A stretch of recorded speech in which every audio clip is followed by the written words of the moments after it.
Hello, everyone. Okay, cool, the mic's working. So yes, welcome to this talk about efficient Android layouts. If you've never met me before, I've been doing Android development for about 7 years. First a travel app company, then Expedia, and then currently at Trello. As per usual, my thing doesn't work. All right, I'm giving my presentation over here. You know, you can click to engage, to rate sessions, and ask questions, of which I will probably then answer the questions at the end if you ask them. Anyway, so this talks about efficient Android layouts, and when I was writing it, what I found that I was really interested in wasn't so much so the efficiency in terms of performance, but the efficiency in terms of leverage that you have as a developer. And so I started thinking about it in the way that Archimedes was referring to like how fulcrums work, where like if you just give him a proper place to stand, he can move the earth. And so that's sort of the focus of this talk, is like how to get the most leverage as a developer, because a lot of Android teams are fairly small and you're asked to do a lot of things. And so in my case, it would be if you give me a standing desk, I will write you an Android app. And I hope that you're not expecting me to make any more terrible jokes this entire time, because it won't happen.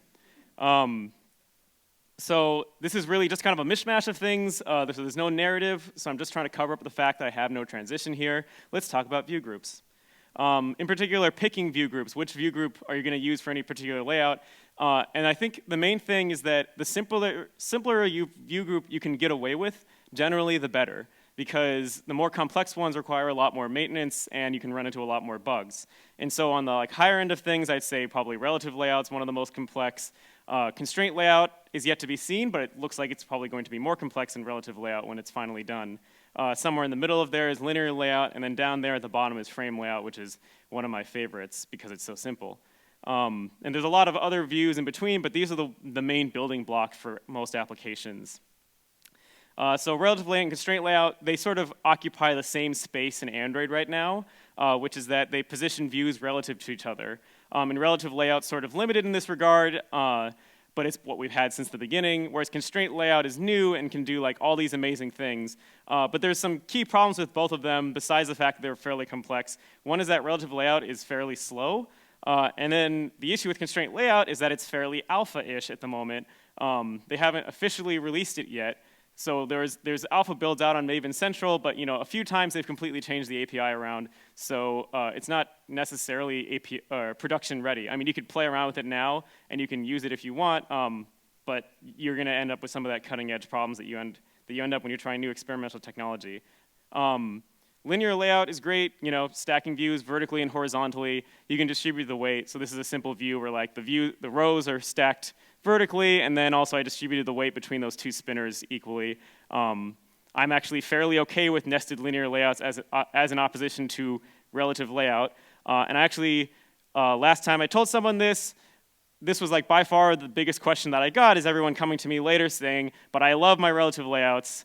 That's all I use. I was told that nested linear layouts are the worst things in existence, and so I can't believe that you just said that. So to head off that question that I was going to be getting on the sessions thing, is that linear layouts are sometimes slow. So if you use layout weight and you nest them pretty deep, then they can get pretty slow. But that's only a sometimes thing. Whereas by opposition, RelativeLayout always has to do 2 passes. It's always slow. So the hope is that eventually ConstraintLayout will be our savior and like save us from this situation of like having to decide between the two of them. But in the meantime, I think really what's most important is just to focus on profiling. So whatever layout that you do end up with, just like turn on profile GPU rendering and see if things are running fast enough on whatever test device that you're using, hopefully like a really slow one.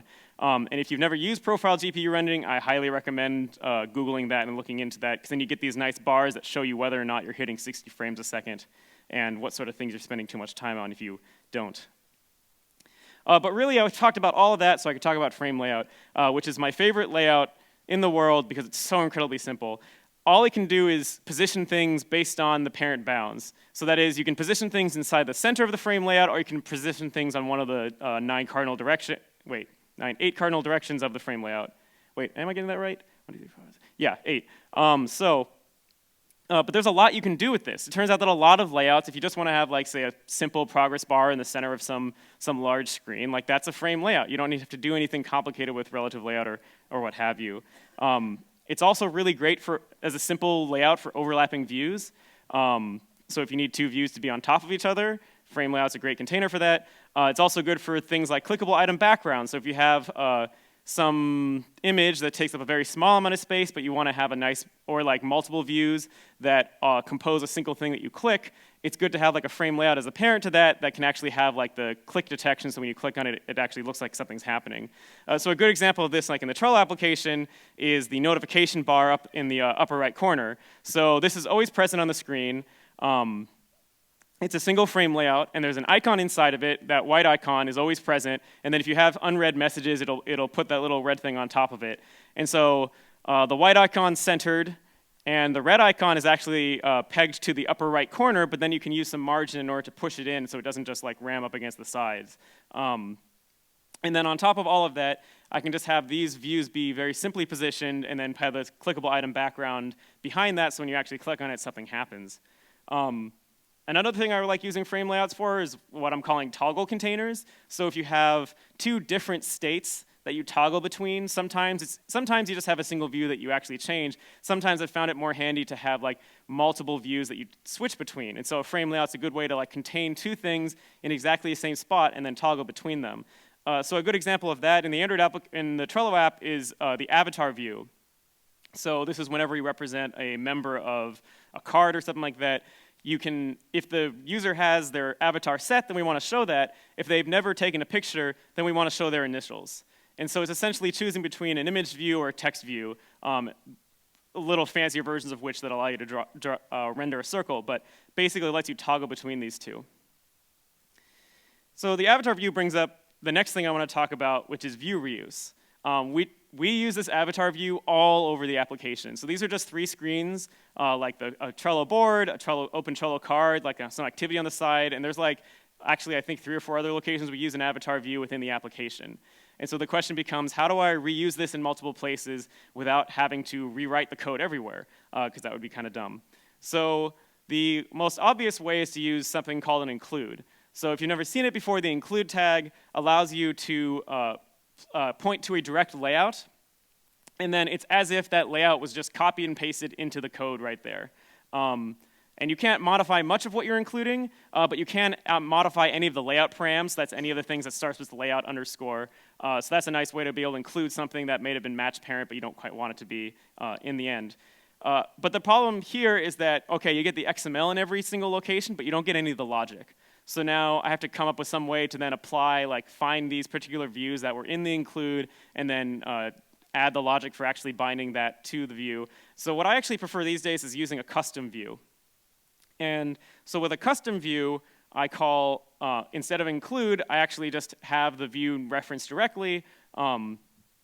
And then you need to write the actual custom view itself, but it's not very hard because this isn't a custom view that's like doing custom drawing or anything like that. It's just taking the place of what would have been in that include. And so with this custom avatar view, I'm extending frame layout. So I'm saying that the topmost is going to be a frame layout. Remember, I'm toggling between the two states. I've got an image view and a text view. And then inside of the constructor itself, it actually inflates all the views that are underneath it. So I don't need to, as a parent using avatar view, I don't have to worry about what's inside of it. It's handling all of that for me. And then I can have this one nice bind method where I take my member object and figure out whether I should be loading an icon or loading the text. So this makes my life a lot easier. One thing worth noting, though, if you're using this sort of like custom view setup, this is like a very hand-wavy version of like what would be the included XML. But if you include the XML like this, you end up with a view hierarchy that looks like this. You end up with an avatar view on the top that's a frame layout, and then it inflates another frame layout, which then has the text view and image view. So obviously, like this middle frame layout is pointless. We don't really need it. The lint check in Android is particularly harsh when you do this. Something like has no reason to live or something like that. Has no reason to exist. So we want to get rid of that. And the way that we do that is through a layout inflator trick, which is normally when you're using layout inflator, everywhere you'll see it, there'll be a third parameter there, and it will be false. And that's because Most of the time, that's what you want. But in this one particular case, you want it to be true, which happens to be the default. And when it's true, what happens is that the XML that's inflated tries to attach itself to the view group that you passed in as the second parameter. In this case, it's this. And then in the XML, if you use something called the merge tag instead of a frame layout, what happens is it tries to then merge these views into the parent view group without any interstitial frame layout. And so then you end up with the hierarchy that you actually want, no unnecessary frame layouts involved. A third view-specific piece of advice I have to do is with custom drawing. So this is useful in cases of particularly complex views. You can save a lot of time by just drawing it yourself instead of trying to figure out how to like wedge these views into, what you want it to look like into normal views. So a good example of this in the Trello app is the labels. So there's these green and blue and red and yellow and purple labels that are on these cards. So when we first had the Trello app out, there was like 6 colors. And that was it. That was the most you could apply to any card. And whoever was working on it back in the day did not know about custom drawing and decided that those would just be 6 views. So that meant that every single card could potentially have 6 views inflated. But then later on, the Trello changed such that it allowed like any number of labels to be drawn. So then you can end up with this like nightmare scenario where every single card could have like dozens of labels on them if someone is going really crazy. And then when you're talking about recycling those views, it just gets really slow. And if you talk about putting something like this on a tablet, it gets really, really slow because you can see even more cards and it's rendering even more views. So it was much simpler then to just take all of those views that were being rendered and instead have one custom view that draws like really simple shapes. So there's sort of 2 steps to it. And custom views used to be very intimidating to me. I used to be very scared of custom views because I thought they looked really hard. But they really are not. And the first step is just telling the custom view how big it should be.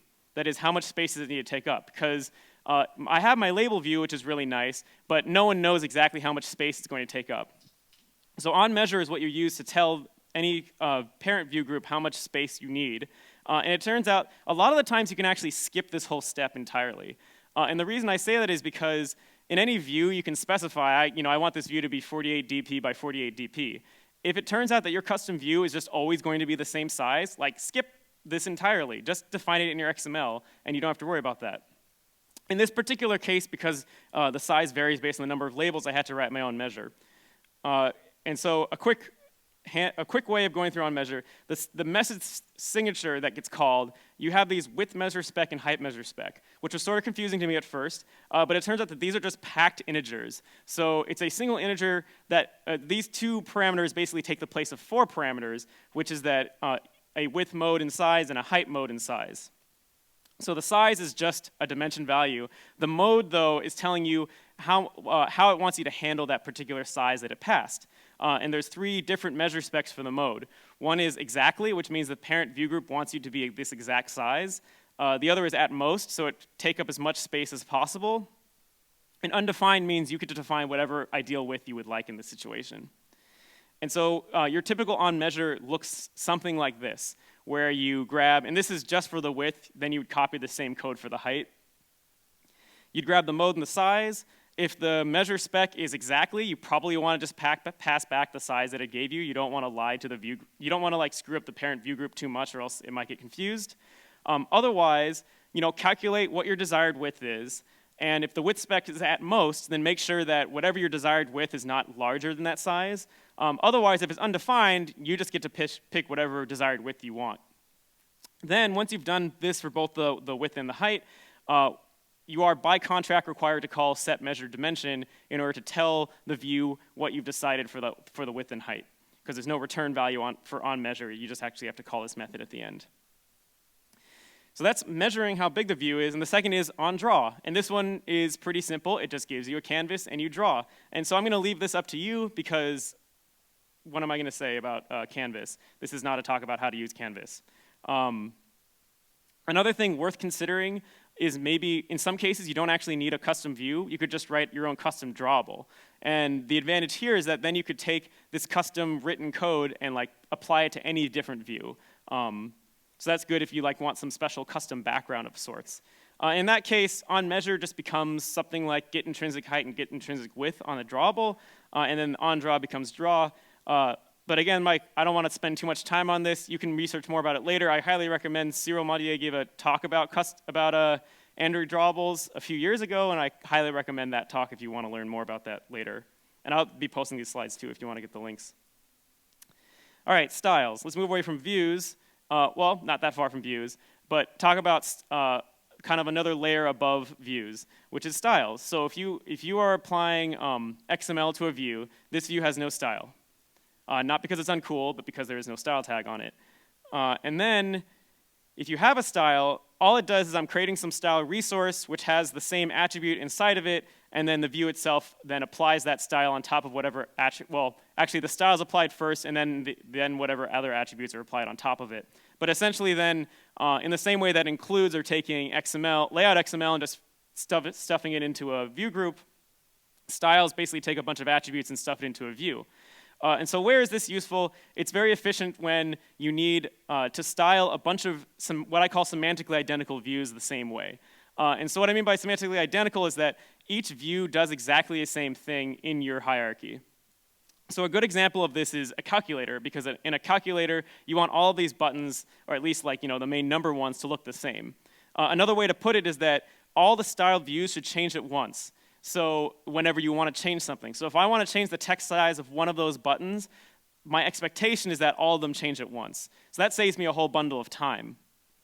I see a lot of people, though, myself in the past especially, misusing styles in very inefficient ways that end up biting you in the long run. And one way is single-use styles. So that is, you have a view that's referencing a style, and that style is only used once. I feel like that's just extra work that didn't need to be there. Some people really like separating all this code out, but it's so easy to refactor later and create a style. There's even a refactoring option in Android Studio that lets you do this. So not really necessary. But more importantly is where you have two views that are coincidentally using the same attributes. So I've got these two text views, and I say, oh, look, they're using the same text color and text color hint. Great, I'll use a style here. But if you look at the IDs, you can tell that these two mean something very different from each other. One's supposed to be a title, and one's the body. And so what happens is, suppose later on I decide, oh, I want the title to be like a different color. Well, if I change the color of the title now, that also incidentally changes the body. And so this style, which was supposed to be handy, is now just a hindrance because it's very hard to modify that style without having some unintended consequences later. I likened this to, in Java, imagine I have two constants. One is like the number of columns I'm going to show in some grid. And the other is the number of retries I'll do on some HTTP request if it fails. And so I think, these are the same value. I'm going to optimize this and have a single constant. And this is problematic for two reasons. One is that 3 is already a constant. But the other is I've lost all semantic meaning. These meant something very different. If I want to increase the number of retries for HTTP, suddenly now I've changed how my UI looks as well, incidentally. So that's mistakes that people can make with styles. So themes are sort of like styles on steroids. Styles you can apply to individual views. Themes are essentially things that you can apply to multiple views at once.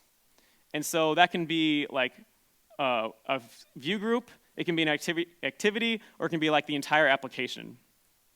It allows you to apply default styles as well. So if I come up with, I want all of my buttons to look slightly different across the app, then I don't have to, without themes, I would have to go take that style and actually add it to all of my XML.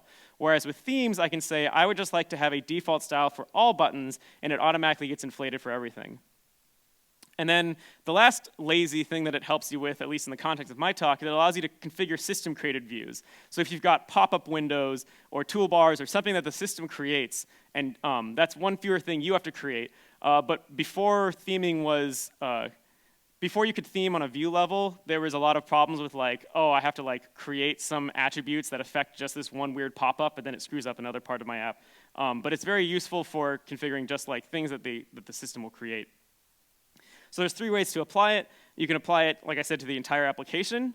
You can apply it to the individual activity. If you do that, it ends up overriding whatever's in the application. And then on top of that, you can apply it to an individual view. And in the view case, it ends up actually overlaying, so you can just overlay like a few changes to an individual view's theme. And the view theming is very, very handy. I don't know if anyone here has worked in the days of Holo, probably remembers that there was a holo.light.with dark action bar. And that was because there was no way to theme just the action bar part of the screen differently. So you have to say, in the theme, I want to define most of the screen to be light, but I want this one part of it to be dark. Whereas nowadays, you can say, I would like just a light theme, and then manually apply a dark theme to the toolbar itself. So that makes things so much easier.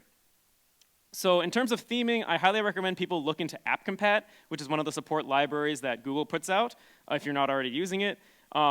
Amongst other things, it makes theming a lot easier. For one thing, it gives you material on all devices. Like, that's the latest design language from Google. And without this, there's a lot of subtle differences between Holo and Material in terms of spacing and also in terms of just like the visual metaphors that they're using. And so it's better to it's so much easier to start from one single baseline and then theme from there. Another thing is it gives you all these baseline themes and styles.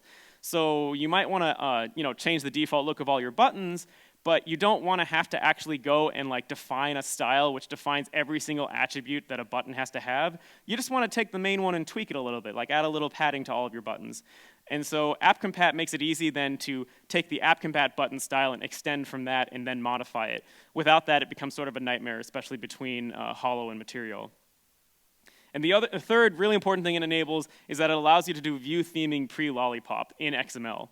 And that was one of my favorite things because Lollipop had this view theming, which seemed really cool, but I was like, oh, but you can't get it backported. They actually did manage to backport that all the way back to, I think, some API that you shouldn't even be using anymore. I think 11. Sorry, people who are still even having to support apps on 11. So a few examples of things you can do with themes. The one that gets touted everywhere is the color theming. So in this case, instead of having to use individual drawables for everything, I can just set up colors, and most of the things in Android will just get colored automatically. So bam, it's like a broad brush stroke you can make. These are some examples of applying default styles. So just in case you've never seen this before, so for example, the top line defines the button style for the entire application, so that gets applied to every button.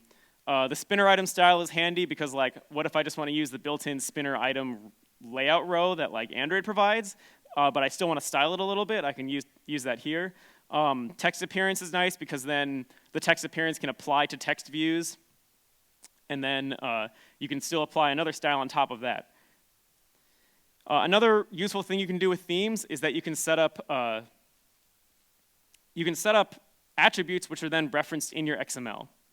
So in this case, selectable item background, which is one of my favorite attributes, if you refer to it with that question mark attribute / instead of the @drawable that you normally use, then it derives that value from the theme instead of going to it directly. So why is this useful? If you happen to have an app that supports multiple themes, it makes it very easy then to swap between those values. But more importantly, your system might have multiple ideas of what a selectable item background is, because pre-Lollipop, there wasn't any ripple drawables. It was usually just a flat color that you change to whenever you click on something, whereas post-Lollipop, you want to have these ripples because it looks really cool. And so if you use a selectable item background, then the theme can automatically figure out which one it wants to take. All right, I'm going to do a quick water break before I move on to the next section. Sorry. All right, resources. So resources are all of the things that go into your app that aren't just pure Java code. And before I can talk about resources, I want to talk about device configuration. So if we look at this screenshot, there's a whole bunch of things that one can derive about it in terms of its configuration. So for example, I can say it's in portrait orientation. It's got a height of 731 density independent pixels. It's got a width of 411 of them. It's a Nexus 6P, so it's got a density of XXX HDPI. It happens to be in English right now, the English locale, so it's showing English US. And it's version 24, because it's running the latest N builds. So these are all things that the Android system knows about the device. And you can query this all manually on your own if you want, but actually with resources, you can just have it select things automatically. And some of these device things will change throughout execution, some of them won't. So portrait versus landscape, unless you're locking your orientation, that can change like very rapidly. You can change the locale. People probably won't change it that often, but they can change it while your app's running. And then some things like the density and what operating system version probably aren't going to be changing while you're running your app. So what sort of things do you want to vary on this? Well, like landscape versus portrait, I think is a classic example because it usually presents a different mode of operation. The built-in calculator app, when it's in portrait, only shows 4 rows, but when it's got more space to stretch out, it can possibly show some of the more cool functions just by default. Locale is a very easy one. You want to have your app translated in different languages. You just have it select different text strings based on locale. So on the left it's in English, on the right it's in Japanese. You can have things break on the width of the screen. So on the phone, the card, when it's open, is small enough that it just decides to take up the full width, whereas at some point, if the device gets large enough, it just looks kind of ridiculous having it be full width, and so we start having a breakpoint at some moment with width. And another example of that would be like our search results. We have like the staggered grid view, and again, like on the wide tablet, it wouldn't make sense to have a single column. It makes sense to like fill it up as much as possible, and so we can vary the number of columns based on that. And then also on the mobile phone, you can see like the top result is some like small board display because it's a smaller device, whereas like on the larger tablet, we can show the nice like big rectangle, which would look nicer if that actually had a background, but whatever. So you could do this all in Java code, like I said earlier, but it's a lot easier if you just leverage the resource qualifier system. And what this system does is it provides you define alternative resources for different device configuration, and then at runtime, Android will automatically pick the correct resource based on the device configuration. So it'll go through and query everything and figure out which of the resources you defined makes most sense in this situation. And so you define this by using by the names of the folders. So in your resources directory, if you have something that's just the default values, that means it has no resource qualifiers attached to it. It's the default fallback in all cases. Whereas if you do a single dash and then a resource qualifier, so this one has one resource qualifier, it's XXX HDPI, and you can have multiple qualifiers if you want. You can actually apply as many qualifiers as you want to a single value, although usually it isn't handy if you do it to like many different values. And one other thing worth noting is that if you do have multiple qualifiers, they have to go in a particular order. So look up the documentation. The documentation has this huge table of all the different qualifiers that you can use, and you have to put them in the order of that table for Android to parse it correctly. So that same documentation page also lists out the algorithm, but pretty much it's just like a process of elimination. It tries to find the most specific resource given the current configuration. So imagine I start with some value, and I've got something in values with smallest width 600 dp. Smallest width means that regardless of orientation, what is the smallest width that you can possibly have for the device, which is useful for figuring out kind of like the device class, like tablet versus phone. And it also has to be in portrait. So then it would select from this if both of those are true, but if it turns out one or the other isn't true, then it'll start looking to see other things it can eliminate. So then it'll look maybe for just the single SW600DP. Oh, it turns out the phone's doesn't qualify for that. So then it'll see, is the phone in portrait? And if it doesn't qualify for that, then it'll fall back to the base values here. And so that's why it's handy to have a default value for everything. The only thing you don't really need a default value for is Drawables, because the way that Android works, it'll automatically scale if you don't have something in the right directory. So if you only have like XXX HDPI assets and your device happens to be MDPI, it'll just scale everything down, which isn't great performance-wise because it's having to do all that extra work, but at least you don't have to worry about that when you're developing quickly. So in terms of using resource qualifiers in the correct way, what I think is important is to think of these resources as code. In particular, to think of each resource that you're inserting somewhere as a parameter to some method or function, and that the parameter is determined based on the device configuration.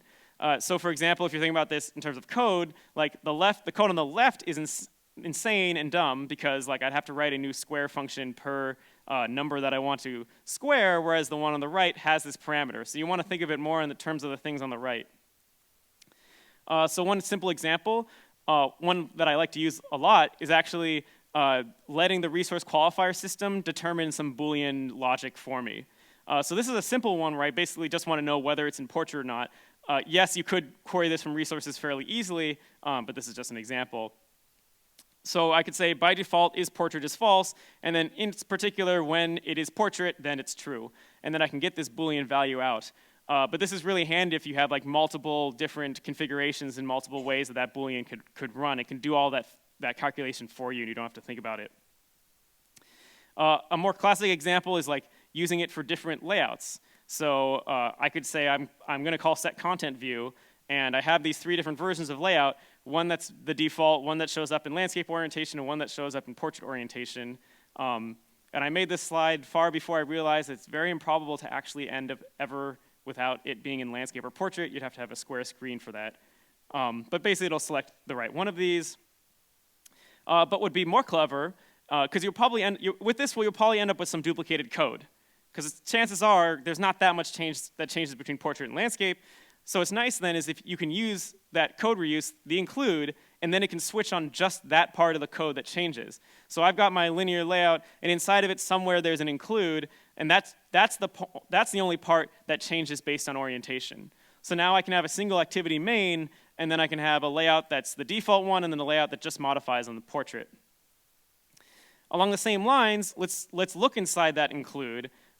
Suppose both those includes have a text view, which are supposed to be like pretty much the same thing, but all that they really modify on is like what the text size is.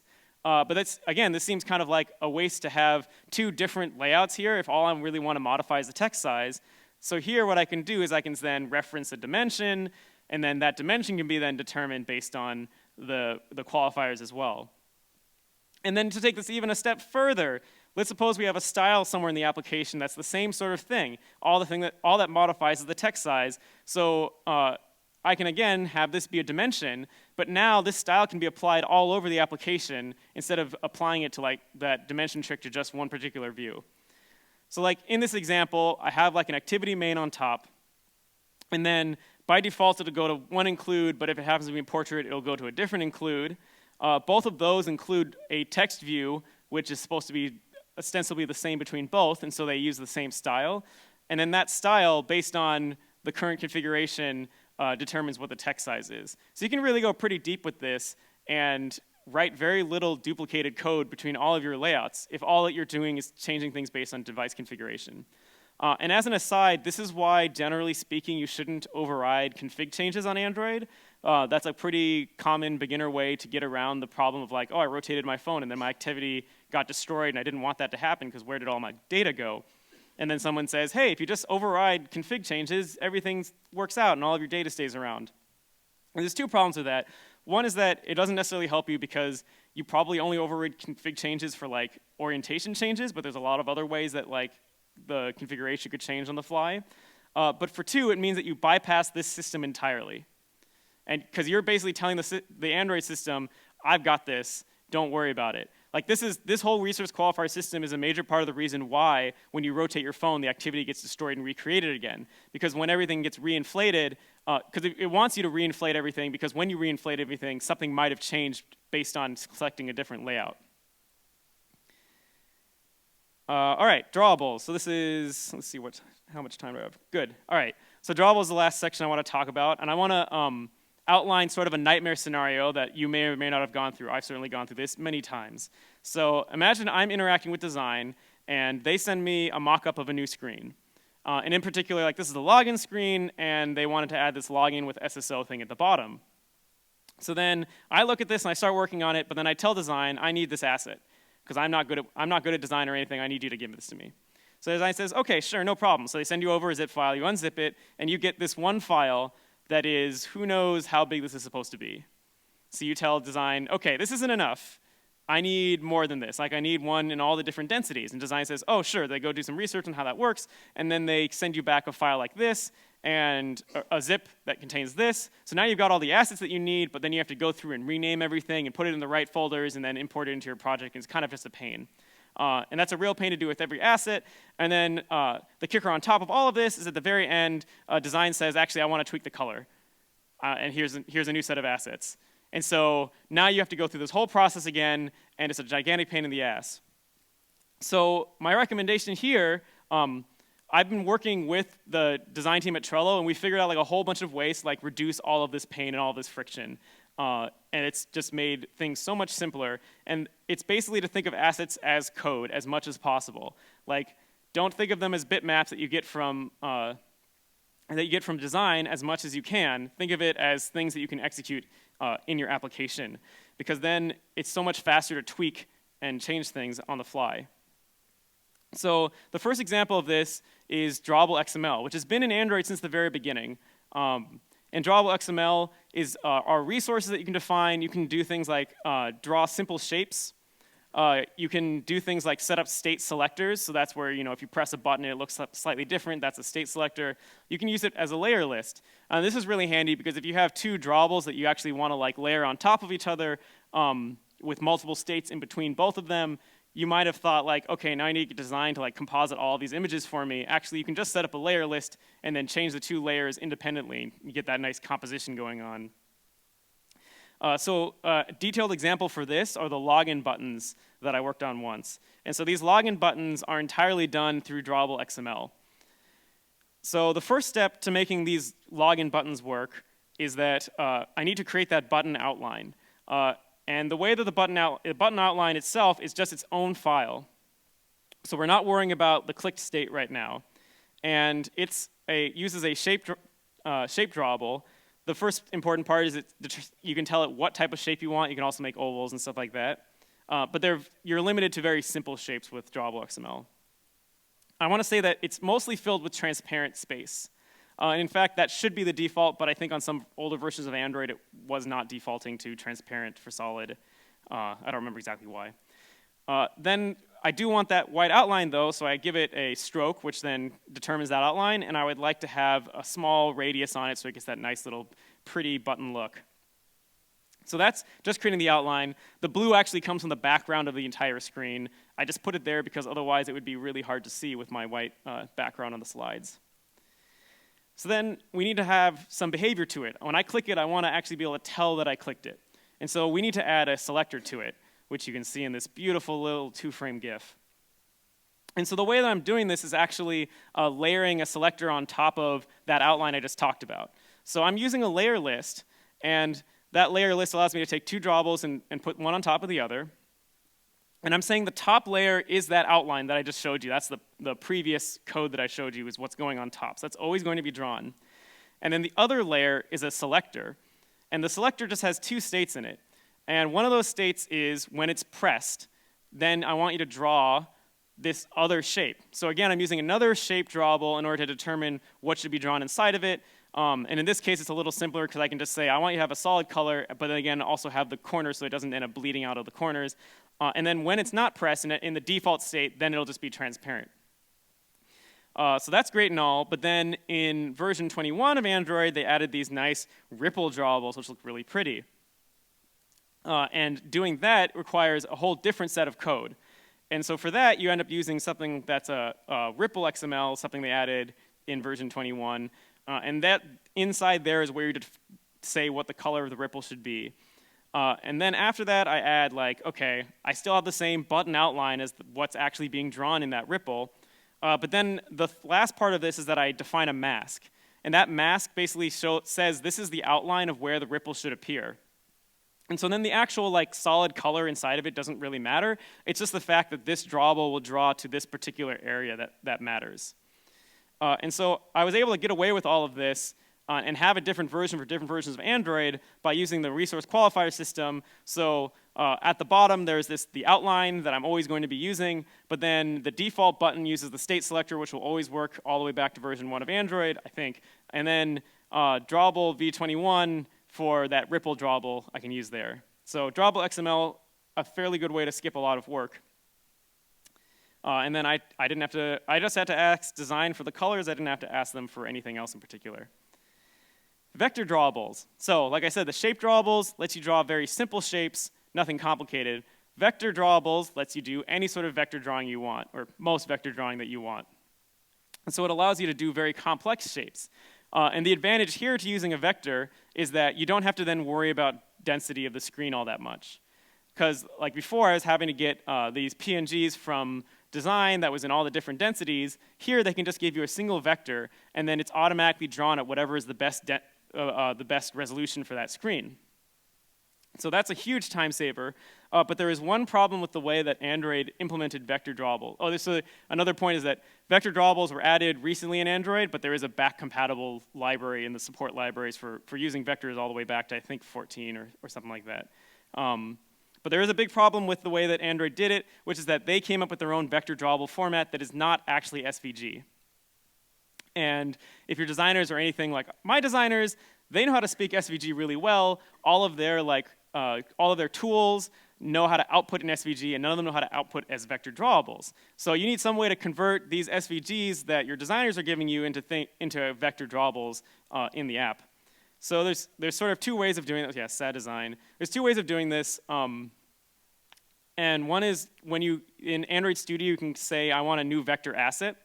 And that'll bring up this nice little wizard. And then you can pass in the SVG, and it'll convert that into a vector drawable as best it can.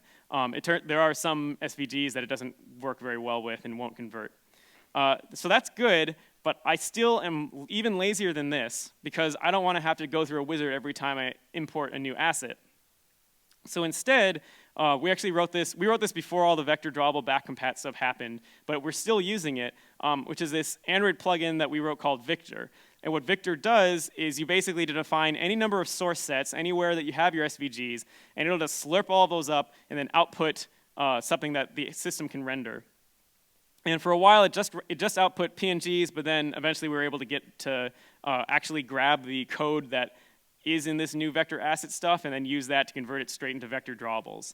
So that's great because actually with Trello, our designers have their own Git repository, which is where they put all of their compiled SVGs, and then we can just have that as a Git submodule and import it, and then we don't have to ever, we just have to update a commit pointer to get new assets from design, and that's great. And then, so the last thing I'd like to say about drawables that has really saved a lot of time recently is the difference between skeuomorphic and flat design. So skeuomorphic design is where you have things that look exactly like what they're supposed to be. And so this is on the left is AndyGraph, which is an app that my friend wrote, which makes your phone act exactly like any TI-83, TI-84, whatever, and look exactly like it. So it looks very realistic. That's very skeuomorphic. Whereas on the right, you have the normal calculator, which is flat, and every button is just this flat color. And what's really nice here is that as nice as the thing on the left looks, on the right, all the icons and all the text is just a flat color. And what that means is that it's very easy to tint those colors and change them on the fly. With the buttons on the left, it would be very hard to tint them in any way that would be reasonable. So actually, in the Trello app, all of our assets are flat black colors. So they're black on alpha. And then in code, we can take any of those and tint it whatever color we want. And so that's super handy from the perspective of design because they don't have to create multiple assets for whatever color they want. Every time they want to change the colors, we can just say, oh, that's easy. We'll just go change it in code, and then we're done. So in terms of tinting images, there's sort of a few ways to do it. One is to do it via XML.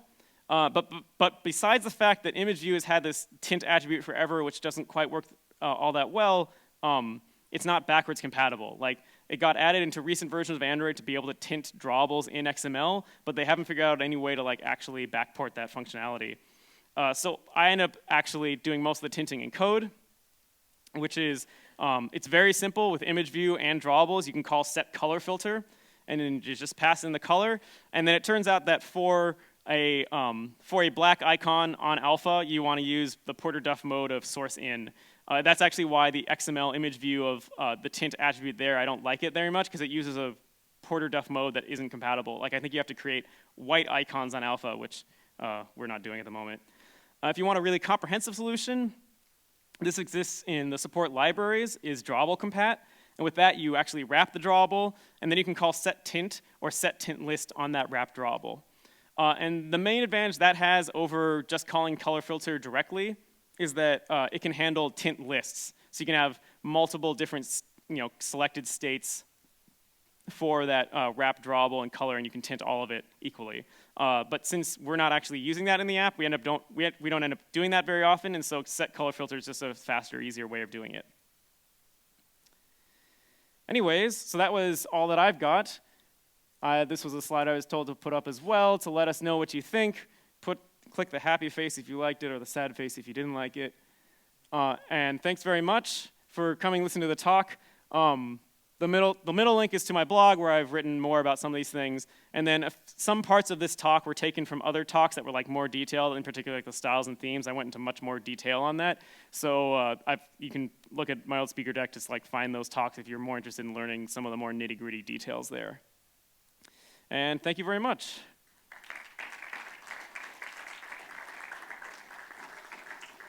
Were there any questions? Yes, actually, there was one, Dan. And well, the question was whether performance was lost on virtual machines. And well, my take on it is that, well, the question might mean that if you use like an emulator and you're doing this, you had a slide with the graphics performance in different layouts, will it affect emulators? Do you know that? So wait, so let's see here. I guess that's what... I think you're talking about this one? Yeah. Could you actually find out that your layouts are kind of... Through an emulator? No, I'd use a real device for this. Yeah, you use a real device. Yeah, so like I wouldn't, for things like profiling, like the emulator can really make things awkward because it could be the case that like you have this GPU, if you're working on like a Windows desktop or something, you have a GPU that's bigger than your phone, like running the rendering, and that's gonna throw things off a little bit, obviously. Or like it could be the case that whatever, I think it used to be that it was translating from like ARM into x86, and then that would be really slow, and so all the CPU operations would be really slow. Basically, yeah, I would use an actual device for all sort of profiling purposes. Okay, and you touched upon this new constraint layout. Mm-hmm. Is that something you played with, or? Yeah, I've played with constraint layout. And you believe it's the savior, or? I hope so, Okay. because it does a lot of things that it's sort of like this composite of relative layout and linear layout right now that allows you to create very complex layouts without having too much nesting. And so the hope is that you'll be able to create these complex layouts without much nesting, and that through the constraint system, it can like better figure out like the most performant way to lay things out quickly. So I'm hoping that it saves us from having to use relative layout more often. Yeah, and I think if you have more questions, please come down and talk with them afterwards. But thank you very much, Dan, and yeah, remember to rate the session. And I can see some of the speakers here from the Android track. So thank you very much. It has been a pleasure. And yeah, please give him a hand. Thank you.